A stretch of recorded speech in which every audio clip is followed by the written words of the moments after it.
Guess what, folks? We got the OF 100 in the shop tonight. So, we got a lot of deep cleaning and a lot of teardown to do on this old girl. So we can make out of it again. Mice have definitely made their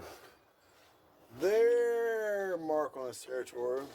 Plus the stuff I tore out before long. We're gonna do this thing right.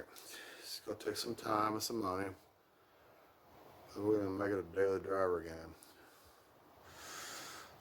And not overnight. Not overnight by any means. But we're gonna make a runner and gunner out of it again. They'll pull something down the road and pot around town.